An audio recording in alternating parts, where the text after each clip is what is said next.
Hello, everybody. Welcome back to my channel. I hope you're all doing well and happy Easter. Today, I thought we'd do a little Easter egg cake making. So, if you want to find out how to make these, stay tuned. Okay, so to start, you will need a few paper cases, Malteser chocolate bunnies, some chocolate that you have lying around the house. I just had this one left over, and some Cocoa Pops or substitute. So to start this, what you're going to need is a saucepan and a glass bowl to sit on top, or a metal bowl, this is fine. And what you want to do is boil the kettle and pour some water in there. You don't want the water to touch the bowl when it sits inside.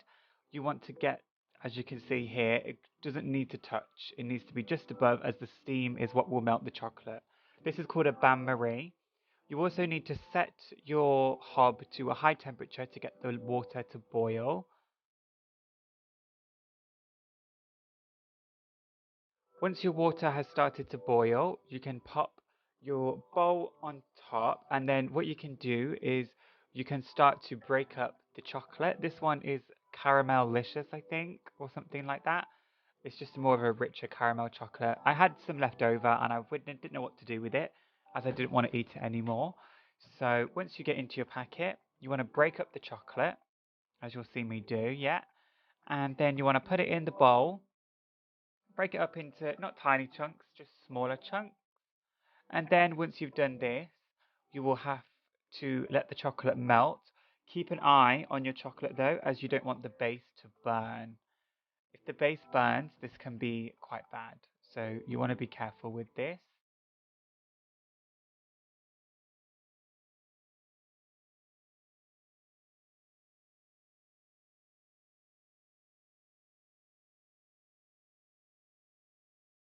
There we are. Just make sure your temperature is fairly high.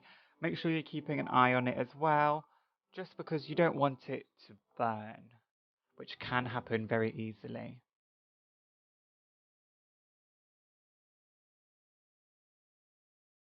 So next you want to make sure you have either a wooden spoon or a plastic spoon, something that doesn't conduct heat. This is because you don't want it to basically get hot and burn you. So yeah, as you can see, my water was boiling and I put it on top. Keep stirring it every so often. You want to make sure that you're not burning it. I think it's really cool watching chocolate melt. Once all your chocolate is melted, give it a stir, make sure it's not sticking in the bottom. You can see there I had a little bit sticking in the bottom, but if you get on it quick, it's fine. And then the next thing you want to do is grab your Cocoa Pops, or you can use anything really, cornflakes as well.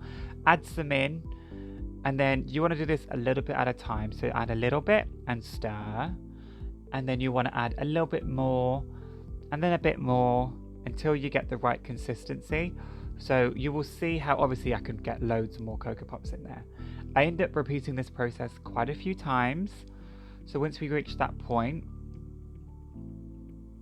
you will know this when you're doing it, and you will know when the point is reached. And hold on to your bowl, don't do what I just did just then.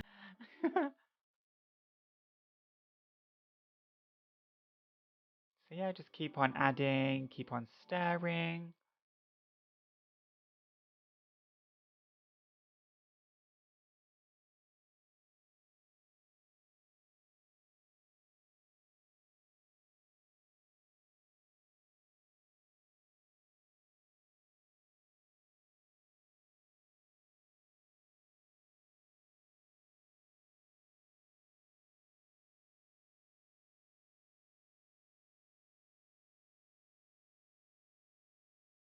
As you can see, I added quite a lot.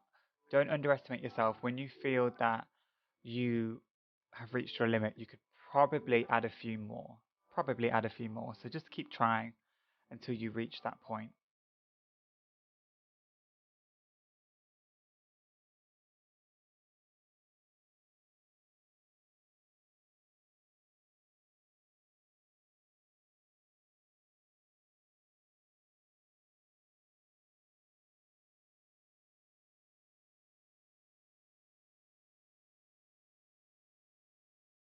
I left this in here just because I thought it was quite good for you to see the process of me actually adding more in, so you know not to underdo it or overdo it.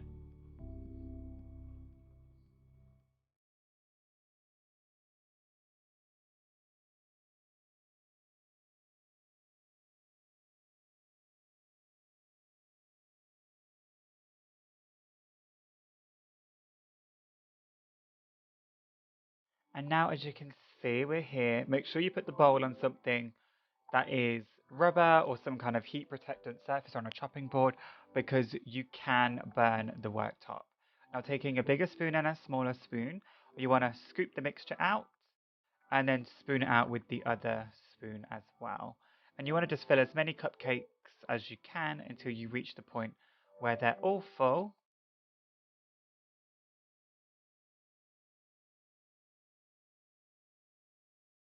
I had so much fun making these. It was such a fun process. I just was inspired to make it last minute, and I just thought I'm just going to do it.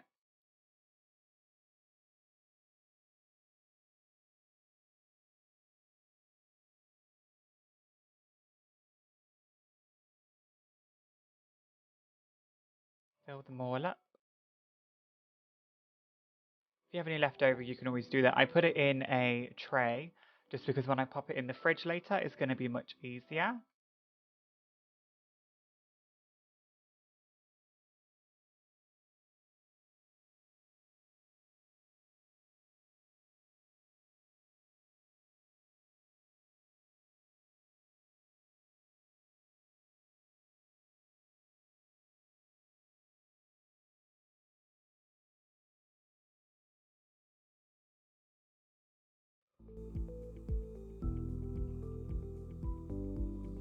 There we are. Make sure you get every single last bit out of the bowl and off the spoons.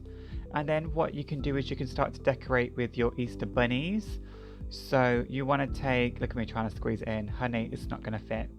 Take your bunnies and just place them randomly and sporadically all over your cakes, like so. Make sure it's all empty. And then this is what you should end up with at the very end, something looking like this. And then you want to make sure that you are putting them in the fridge, keeping them nice and cool. As always, guys, thank you so much for watching, and I will see you all very soon. Bye!